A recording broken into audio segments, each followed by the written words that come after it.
Imbes na alagaan, kinadena at sinasaktan pa umano ang isang lalaking may diferensya sa pag-iisip. Sinagip ng mga otoridad ang biktima pero kalaunay binalik din daw siya sa pagkakakadena.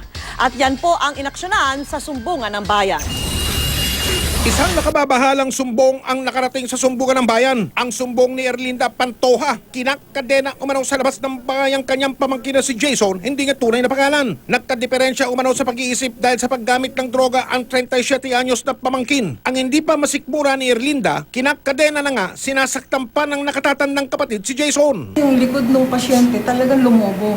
Yung palang last night na Tuesday 25, binusan ng kumukulong tubig ng Ferdinand na kapatid. That was the time na hindi na ako nag-aksaya ng oras para kumuha ng rescue.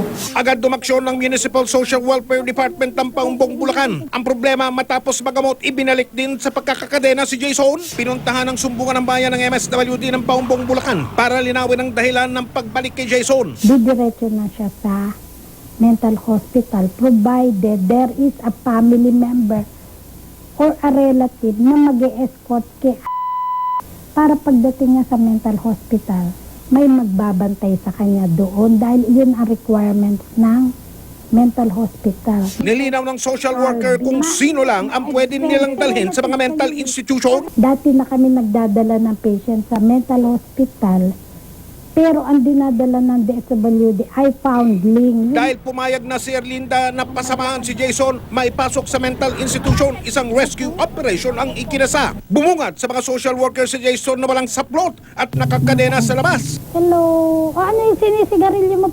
Hoy, magdamit ka. Sama ka sa amin, ha? Nasaan tatay mo? Ano yun? Okay lang ba sa inyo? Nakaganyan lang siya.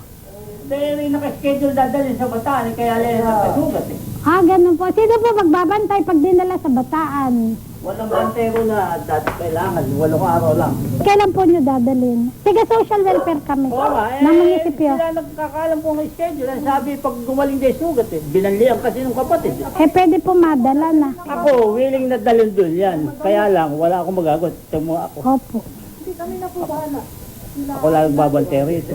Nanindigan ng MSWD na dalhin na si Jason sa Maribeles Mental Hospital kasama ang isang kaanak na magbabantay sa kanya roon.